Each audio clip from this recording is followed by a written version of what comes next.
નમસ્કાર મિત્રો, આ મારો વિડીયો છે એ આપણા ગુજરાતના શિક્ષણ મંત્રી કુબેરભાઈ ડિંડોર સુધી પહોંચાડજો. કુબેરભાઈ, તમને હું કહેવા માંગુ છું કે તમે ચૈતરભાઈ પર જે ટિપ્પણી કરી છે તો તમારે પણ એ ધ્યાન રાખવું જોઈએ કે તમે જે કંપનીઓ પાસેથી ટેક્સ વસૂલો છો, લોકો પાસેથી ટેક્સ વસૂલો છો, એના કારણે આજે આખા દેશમાં ગરીબી આવી રહી છે. સાથે તમે શિક્ષણ મંત્રી તરીકે કોઈ પણ ફરજ બરોબર બજાવી નથી. આજે 1 થી 5ની શાળા છે તેમાં એક જ શિક્ષક છે. ઘણા બધા શિક્ષકો આજે પેન્શન માટે લડત લડી રહ્યા છે, એનું પણ તમે કોઈ પણ કામ કરી રહ્યા નથી, એમને સાંભળી રહ્યા નથી. સાથે સાથે આટલા બધા પેપરો ફૂટ્યા, એમાં પણ તમે કશું કર્યું નથી. અને જે પણ શાળામાં વારે વારે તમે અભ્યાસક્રમો બદલો છો તો બાળકો અને શિક્ષકો પણ એમાંથી ગુમરાહ થઈ રહ્યા છે. તમે ખાનગી શાળાઓને વધારે મહત્વ આપી રહ્યા છે, તમે સરકારી શાળાઓને મહત્વ આપતા નથી. તમે ઘોર બેદરકારી રાખી રહ્યા છો, તમે ભ્રષ્ટાચાર કરી રહ્યા છો.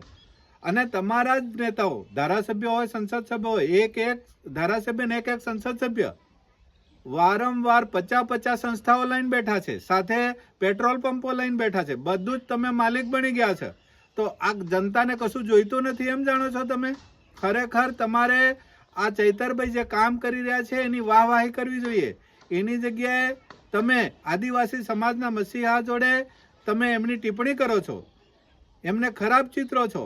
તો આ આદિવાસી સમાજ એકલો નહીં, આદિવાસી સમાજ, ઓબીસી સમાજ, એસસી સમાજ, તમામ સમાજો ભેગા થઈને અમે ભીલ પ્રદેશ માંગી રહ્યા છે. આ ભીલ પ્રદેશ તમે કહો છો કે 2 દિવસમાં અમે જાહેર કરીશું, કઈ રીતે ચલાવશો? કુબેરભાઈ, આ ભીલ પ્રદેશ તમે આપો ને તો અમે 2 મહિનામાં આ દેશમાં 1 નંબરે એ રાજ્ય લઈ જવા માટે સમર્થ છીએ.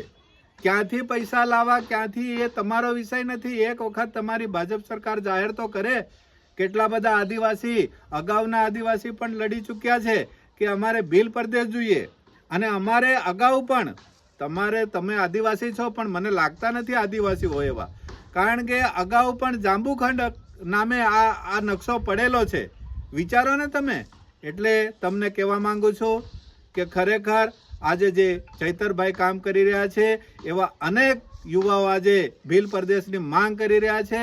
તો 2 દિવસમાં જાહેર કરો એવી અમારી માંગ છે.